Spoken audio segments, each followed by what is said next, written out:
So Samsung promised us the best sounding earbuds they have ever made. Better ANC, smarter features, premium design, the whole package for $249. But does it actually live up to all that hype? I went through every single promise Samsung made and compared it to what you actually get. Some of this had me like, wait, what? And not always in a good way. Here is the honest truth. Sound, Samsung said, bigger woofer, better bass, high-res audio. And honestly, they delivered. The 20% larger woofer is real bass, is deeper and cleaner than the Buds 3 Pro. The two-way speaker system with the tweeter gives you crisp highs without sounding harsh. When everything is set up right with Samsung's seamless codec, the sound is genuinely incredible. Like, I caught myself rediscovering songs I have listened to 1,000 times. But here's the catch. Nobody tells you that high-res 24-bits audio only works with Samsung phones running One UI 4 or newer. If you are on a Pixel or any other Android phone, you are stuck with basic SBC and AAC. No LDAC, no aptX, nothing. Samsung basically locked the best sound behind their own ecosystem. That is low-key frustrating. Do you guys think that is fair, or should Samsung open up their codec? Real talk, I want to hear your opinion on this. Now, the ANC. Samsung marketed ANC2 as this adaptive system that automatically adjusts to your environment. In practice, it works well, but it is not the best in the business. For steady background noise like airplane engines or office chatter, the ANC is solid, noticeably better than the Buds 3 Pro. But for sudden loud noises or inconsistent sounds, it struggles compared to Sony's XM6 or Bose Quiet Comfort Ultra. Some users also report a weird buzzing noise with ANC turned on, which Samsung has not addressed yet. The Siren Detect feature that switches to ambient mode when it hears emergency sirens that actually works perfectly every time. I see you, Samsung, that part is genuinely smart. But claiming these are ANC king?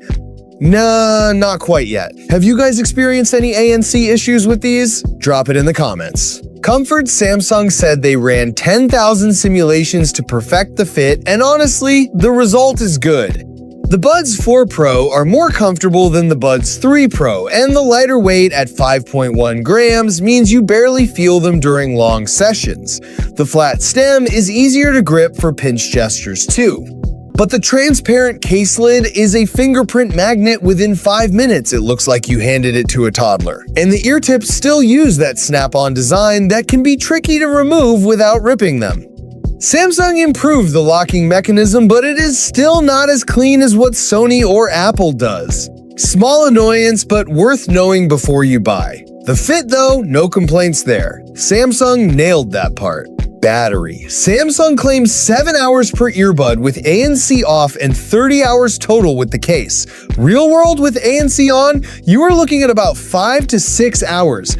That is decent, but when Sony's XM6 is pushing 8 hours, it feels like Samsung is still playing catch up here. And if you crank up everything UHQ audio, 360 audio, adaptive ANC, expect closer to 4.5 hours. Not terrible, but not leading the pack either. The 61 mAh battery is an upgrade from the Buds 3 Pro's 53, but the gap between Samsung's claims and real life is something you should know about. Some users also report the case draining about 8% every 24 hours just sitting there, which is not ideal. Samsung do better on this next time.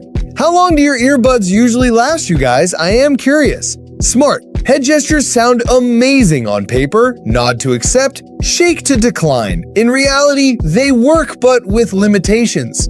You can only use them for calls and basic Bixby responses, not for skipping music or controlling volume like some people expected. The live translation feature is genuinely useful if you travel, but it requires a Samsung phone with One UI 8.5. Same story with Find My Phone from the Buds Samsung ecosystem only. This is the biggest pattern with the Buds 4 Pro. Almost every premium feature is locked to Samsung phones. If you are deep in the Samsung ecosystem, these earbuds are incredible. If you are not, you are paying $249 for basic Bluetooth earbuds with good sound. That is the honest truth nobody is saying. That was the Galaxy Buds 4 Pro. Expectation versus reality. The sound is phenomenal and the comfort is great, but the ecosystem lock-in and battery are real issues. If this helped you out, smash that like button and subscribe to Premium Tech. Got a different experience? Tell me in the comments. Your feedback genuinely helps. Thank you for watching. Peace!